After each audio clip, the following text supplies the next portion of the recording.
रामपुर नाम का एक सुंदर गांव था। यहाँ के लोग बहुत मेहनती और साफ दिल के थे। यहाँ लोग मेहनत करके अपना जीवन गुजार रहे थे। इसी गांव में राजू और गौरी नाम के दो पति पत्नी रहते थे। वो गरीब किसान थे। फिर राजू अपने खेत की ओर निकल जाता है। राजू खेत में अपना काम शांति से कर रहा होता है, लेकिन तभी वहाँ पर रघु सेठ आता है और राजू को कहता है, अरे ओ राजू के बच्चे, तुझे 2 महीने हो गए लेकिन अब तक तूने मेरा 1 रुपया उधार तक नहीं चुकाया है। अगर इस बार तेरी फसल अच्छी नहीं हुई तो तेरा सारा खेत मेरा। मालिक, बस मुझे एक मौका दो। इस बार जैसे ही फसल अच्छी हुई और पैसे आएंगे तो आपकी मैं पाए पाए चुका दूंगा। आपको मैं निराश नहीं करूंगा। मालिक, बस मुझे एक मौका दो। अगर तूने मेरे पैसे नहीं दिए तो ये तेरा सारा खेत मैं ले लूंगा, फिर मत बोलना। फिर रघु सेठ वहाँ से चला जाता है और राजू दुखी होकर अपने घर वापस आता है। तभी गौरी राजू को कहती है, सुनिए जी, आप इतने उदास क्यों नजर आ रहे हो? क्या हुआ है? कुछ नहीं भाग्यवान, बस वो रघु सेठ का उधार चुकाना बाकी है, तो वही बात। फिर राजू सारी बात गौरी को बताता है। अगले दिन गांव में तेज बारिश होती है और कुछ दिन बाद खेतों में फसल लहलहाने लगती है। राजू और गौरी बहुत ही खुश थे। अगले दिन दोनों खेत में जाते हैं। यहाँ रघु सेठ अपने घर आराम से बैठा था। तभी वो उसके नौकर हरिया से कहता है, अरे हरिया, कहाँ मर गया? हाँ, मालिक अभी आया। क्या हुआ मालिक?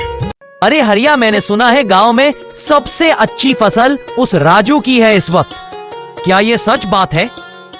हाँ मालिक, गांव वाले सबको पता है। इस साल उसकी फसल बहुत अच्छी है। वो आपका सारा कर्जा चुका देगा। एक दिन राजू गौरी के साथ घर में था।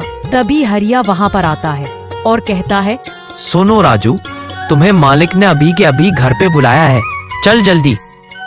राजू गौरी को कहता है, सुनो भाग्यवान, मुझे पैसे दे दो। उधार चुकाने के लिए मुझे मालिक के घर जाना है। मैं थोड़ी देर में मालिक के घर होकर आता हूँ। फिर राजू रघु सेठ के सारे पैसे चुका देता है और फिर घर आता है। गौरी दुखी होकर बैठी थी। राजू गौरी को कहता है, अरे भाग्यवान, क्या हुआ तुमको? क्यों इतनी परेशान नजर आ रही हो? दुखी ना हो तो क्या करूं?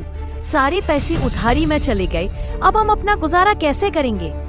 अरे इसमें दुखी होने की क्या बात है? मैं हूं ना, मेहनत करके मैं पैसे कमा लूंगा। राजू अकेला बैठकर सोचता है कि सारे फसल के पैसे खत्म हो गए। भगवान, अब मैं क्या करूं? तभी उन्हें सोचा, क्यों ना मैं जंगल में लकड़ियां काट कर बेचूं। एक दिन राजू गौरी से कहता है, अरे भाग्यवान, सुनो जरा, मैं जंगल में जा रहा हूँ लकड़ियाँ काटने के लिए। ठीक है, आप जाओ, पर ऐसा कब तक दुख झेलना पड़ेगा हमें? अरे भाग्यवान, चिंता मत करो, सब अच्छा होगा। फिर राजू लकड़ियां काटने के लिए जंगल में चला जाता है। जंगल में चलते चलते उसे एक चिड़िया शिकारी के जाल में फंसी हुई दिखती है। राजू को उस पर दया आती है और वो चिड़िया को जाल से मुक्त करता है। तभी वो चिड़िया राजू को शुक्रिया अदा करती है और कहती है, मानव, तुमने आज मेरी जान बचाई है। यह उपकार मैं कभी नहीं भूलूंगी। तुमने जो मेरी जान बचाई है, उसके बदले मैं तुम्हें एक गुफा के बारे में बताती हूँ। वहाँ जंगल के बीचों बीच एक गुफा है, जिसके बारे में अभी तक किसी को भी नहीं पता। तुम वहाँ पर जाओ और तुमको वहाँ कुछ खजाना मिलेगा, जो तुम्हारी जरूरतों को पूरा करेगा। चिड़िया राजू को इतना कहकर वहाँ से उड़ जाती है। क्या ये चिड़िया की बात सच होगी? यदि ऐसा है तो मुझे गुफा के अंदर वहाँ पर जाकर जरूर देखना चाहिए। राजू सोच में लगता है। राजू गुफा की ओर रवाना होता है। बहुत देर चलने के बाद उसे गुफा नजर आती है। वह उसके अंदर जाता है। तभी वो खजाना देखता है। राजू की आंखें फटी की फटी रह जाती है। वहाँ खजाने को लेकर घर आता है। इस तरह उसकी पैसे की कमी उनके जीवन में पूरी हो जाती है।